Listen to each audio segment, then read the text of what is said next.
It has been a bit of a bloodbath for global markets overnight. European and US equity markets are lower across the board. Commodities such as nickel, copper and oil have also fallen. Even currencies such as our own have taken a hit as investors get a bit more concerned that they may have overcooked the market. The S&P 500, a major US stock index, was down 1.6%, paring back some of last week's 5% gain and the run that saw 35% put on since early March. The moves today could simply be some market-driven downside, or it could mark the start of a period of renewed risk aversion. If the latter is true, we could see a period of time where our dollar slides. Our New Zealand economy continues to be influenced by what is happening offshore. Late on Monday afternoon, the New Zealand dollar crept over 61 cents after cruising through 60 cents over the weekend. This was the first time since Christmas it has been over 60 cents, but it has since dropped back on Tuesday morning.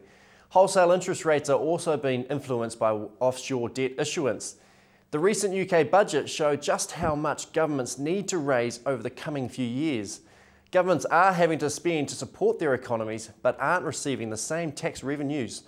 This means they have to borrow to finance it, and there is now strong competition for funds, which is pushing yields on these investments up. This in turn has pushed our own longer-term interest rates higher despite the drops in the official cash rate recently. Red meats are still looking pretty strong for our local farmers at present.